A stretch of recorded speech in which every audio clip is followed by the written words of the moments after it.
Hey everyone! It's your computer business specialist here with 5 quick printer tips to keep your machine running smoothly.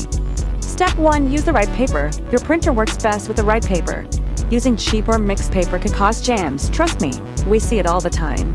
Step 2. Clean your printer regularly. A quick clean, inside and out, helps your printer last longer.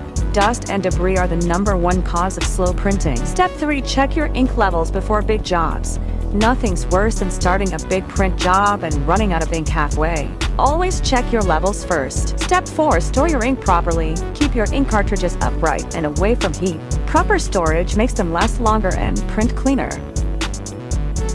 Step 5. Keep your drivers updated.